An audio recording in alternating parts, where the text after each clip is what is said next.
नमस्कार दोस्तों। आज का हमारा विषय है स्वामी विवेकानंद जी और बागेश्वर धाम के धीरेन्द्र कृष्ण जी। स्वामी विवेकानंद जी, पहले तो हमारी ज़िंदगी को देखिए।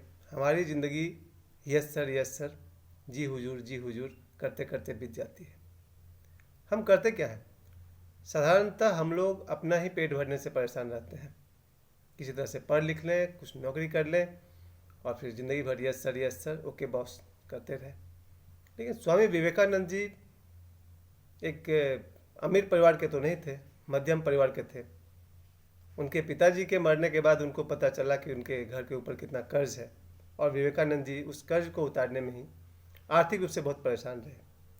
फिर भी उनकी आध्यात्मिक यात्रा परमहंस श्री रामकृष्ण जी के साथ चल रही थी और स्वामी विवेकानंद जी भारत का प्रतिनिधित्व करने के लिए वो जो अमेरिका में चले गए और वहाँ से जो कुछ भी उन्होंने अपना भाषण दिया, भारत का नाम ऊँचा किया। वहाँ से लौटने पर श्रीलंका होते हुए जब वो भारत लौटे, तब तक इतने देशों में घूमने के कारण और अलग अलग पानी, अलग अलग हवा, अलग अलग भोजन और कुल मिलाकर के उनकी तबीयत ऐसे ख़राब हो गई कि सिर्फ 39 साल 39 ईयर्स की एज में विवेकानंद जी बहुत बीमार पड़कर इस शरीर को छोड़ दिए। लेकिन उनकी जो ऊर्जा है वो आज तक हमारे बीच है और उसी ऊर्जा को लेकर के कई लोग, इससे पहले वाले वीडियो में मैंने कहा था कि मोदी जी और योगी जी और ये शास्त्री जी हमारे देश के भारत माता के 3 सपूत। क्यों कहा था? मैं एक विषय उठाना चाहता हूँ क्योंकि मेरे 2 परम पूजनीय देवराहा बाबा और ओशो दोनों ने जिस बात पर कहा था, जब देवराहा बाबा से पूछा जाता था कि श्री राम मंदिर अयोध्या में बनेगा या नहीं बनेगा, तब देवराहा बाबा बहुत ही विश्वास के साथ कहते थे कि बनेगा और तब पत्रकार पूछते थे कि कौन बनाएगा, और बाबा ने इसका कोई स्पष्ट उत्तर नहीं दिया, किसी का नाम नहीं लिया कि ये बनेगा कि वो बनेगा, लेकिन वो बोलते थे बनेगा। लेकिन मामला सैकड़ों साल से अटका पड़ा था। यही सवाल जब ओशो से पूछा गया, जिनको कि मैं अपने पिता स्वरूप मानता हूँ, और ओशो ने पूरे दुनिया का सामना बहुत निडरता से किया, लेकिन जब ये प्रश्न उनसे पूछा गया था कि श्री राम मंदिर बनेगा या नहीं बनेगा, तो उन्होंने आंसर को टाल दिया और बोला कि ये एक राजनीतिक विषय बन के रह जाएगा, नहीं बनेगा। लेकिन श्री नरेंद्र मोदी जी जब वो अयोध्या में राम मंदिर का निर्माण करवाए, तो कहीं ना कहीं मुझे एक बात समझ में आती है कि ये आदमी यस सर में जीने वाला नहीं है और अपने लिए नहीं जी रहे हैं।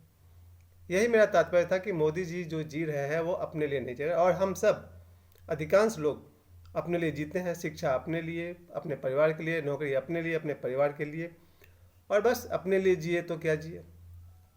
और उसी तरह से आप योगी जी को देखिए, उनका तो जो यूनिफॉर्म है वो वस्त्र देखिए, गोरखनाथ जी के शिष्य। ऐसा लगता है नहीं कि उनका कोई निजी जीवन है। जब हाल में उनसे पूछा भी गया था, कोई वैवाहिक जीवन नहीं, कोई पत्नी नहीं, कोई बच्चे नहीं, पूरा देश ही उनका परिवार है। और उनका जो साहस का काम है आप सभी जानते हैं। और ये तीसरा नौजवान पंडित धीरेन्द्र कृष्ण शास्त्री, मेरे तरफ से बहुत बहुत इस बात के लिए सैल्यूट कि जो हजारों साल से हम लोग नहीं सोच रहे थे वो कारनामा वो करके दिखा रहे हैं। उनका जो भी आजकल आप लोग वीडियो देखते होंगे, जहाँ की उनके ऊपर में लोगों ने अंधविश्वास का भी आरोप लगाया, तो मेरा एक दोस्त कहता है एक काम करिए, अगर आपको लगता है कि धीरेन्द्र कृष्ण शास्त्री कुछ अंधविश्वास फैला रहे तो आप करके दिखा दीजिए। धीरेन्द्र कृष्ण शास्त्री जी ने जिस तरह से लोगों को जवाब दिया, विरोधियों को जवाब दिया, उन्होंने जिस तरह से करके दिखाया, हम लोग कभी कल्पना भी नहीं कर सकते हैं कि मुझसे या किसी भी बड़े आदमी से कि भाई इस लाखों के भीड़ में से 4 आदमी लाइए, मैं पर्चा बना देता हूँ, ये उनका होगा, ऐसा वैसा।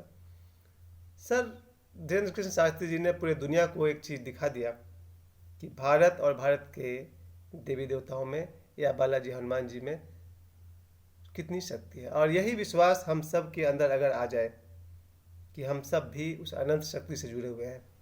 मैं हनुमान जी को अनंत शक्ति मानता हूँ। अनंत शक्ति से हम भी जुड़े हुए हैं। जब उनके सन्यासी बाबा कुछ कर सकते हैं तो प्रत्येक आत्मा में वो सामर्थ्य है कि वो कुछ कर सकती है। लेकिन हम सब कमज़ोर हो गए हैं और यही काम धीरेन्द्र शास्त्री जी कर रहे हैं। हमें याद दिला रहे हैं कि तुम कमज़ोर नहीं हो, तुम्हारी आत्मा में भी उतनी ही शक्ति है जितना सन्यासी बाबा में है या हनुमान जी में है या विवेकानंद जी में भी है। मैं एक शिक्षक भी हूँ, प्राइवेट टीचर, कुछ बच्चों को पढ़ाता हूँ और मैं हमेशा देखता हूँ कि बहुत कमजोरियों में बच्चों का जीवन जी रहा है। उनके अंदर साहस भरना, दुस्साहस नहीं, साहस भरना, यही मेरा प्रथम कर्तव्य रहता है। इसके अलावा आपको भी लगता है कि ये वीडियो पर से बोलता है, कुछ कर भी पाएगा? लेखक और कलाकार का पहला काम तो यही रहता है कि वो अपने लेखनी से या अपनी कला से लोगों को जगाए। जब देश गुलाम था तब भी प्रेमचंद जी ने बुक लिखा था ना, सोजे वतन। तो लेखक अपने ढंग से लोगों को जगाता है, कलाकार अपने ढंग से लोगों को जगाता है। और मैं आज कहना चाहता हूँ बहुत गर्व के साथ कि आज करोड़ों लोग इस बात को मान गए धीरेन्द्र कृष्ण के थ्रू कि बालाजी हनुमान जी की शक्ति क्या है, या सन्यासी बाबा की शक्ति क्या है, या खुद धीरेन्द्र कृष्ण शास्त्री जी की शक्ति क्या है, और वही शक्ति हम सब में भी है। बहुत सुंदर बात है, वो कभी नहीं कहते हैं कि ये मैंने किया, और हम छोटी छोटी उपलब्धियों में कहते हैं मैंने किया। इस तरह से आज मुझे याद आ रहा, स्वामी विवेकानंद जी अपना जीवन देश को दिए, आध्यात्मिकता को दिए, और अंत में उनका झुकाव जो सनातन धर्म की तरफ रहा। उन्होंने युवाओं को बहुत प्रेरित किया। उनका कहना था कि युवा कमज़ोर होकर मत जिए। और मैं भी शॉर्ट में ये बात कहना चाहता हूँ कि विवेकानंद जी हो या धीरेन्द्र कृष्ण शास्त्री हो, कहीं ना कहीं ये लोग एक ही बात को कह रहे हैं कि हम अपने मन से दुर्बल बनकर न रहें। दुर्बल बनने की ज़रूरत नहीं है। आत्मिक रूप से, आध्यात्मिक रूप से उन्नत बने, और हम सब इस देश को मजबूत करें और इस देश के गौरव को फिर से वापस करें। मैं फिर से याद दिलाना चाहता हूँ अपने मोदी जी, जो उन्होंने बहुत बड़ा काम किया, और योगी जी जो कर ही रहे हैं, और साथ साथ धीरेन्द्र कृष्ण शास्त्री जो प्रतिदिन एक नया नौजवान जिन्हें हम बार बार प्रणाम करते हैं, जिन्होंने भारत को और ऊंचाई की ओर ले जा रहे हैं। अगर ये वीडियो अच्छी लगी हो तो इसे कृपया शेयर करें, और हम लोग फिर मिलते हैं। जय स्वामी विवेकानंद जी।